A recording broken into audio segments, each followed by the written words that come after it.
Megastar Shakib খানকে ঘিরে প্রযোজক ও অভিনেতা নাদেল খানের নতুন চমক।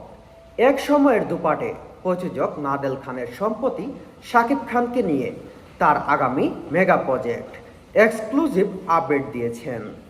সংক্ষেপে কথাগুলো তুলে ধরছি। সুপারহিট অতীতে শাকিব খানকে নিয়ে নাদেল খানের প্রোডাকশন হাউস রাশেদ ফিল্মস থেকে জজ ব্যারিস্টার পুলিশ কমিশনার এর মতো ব্লকবাস্টার সিনেমা নির্মিত হয়েছে। নতুন সিনেমা এতিম সর্দার।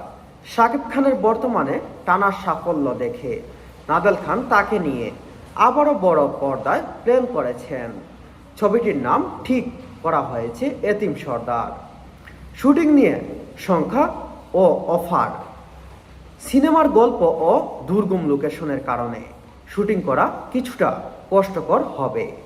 শাকিব খানকে সেসব জায়গায় নিয়ে কাজ করা যাবে কি না তা নিয়েও শঙ্কা থাকলেও তিনি মেগাস্টারকে এই অফারটি অবশ্যই দেবেন।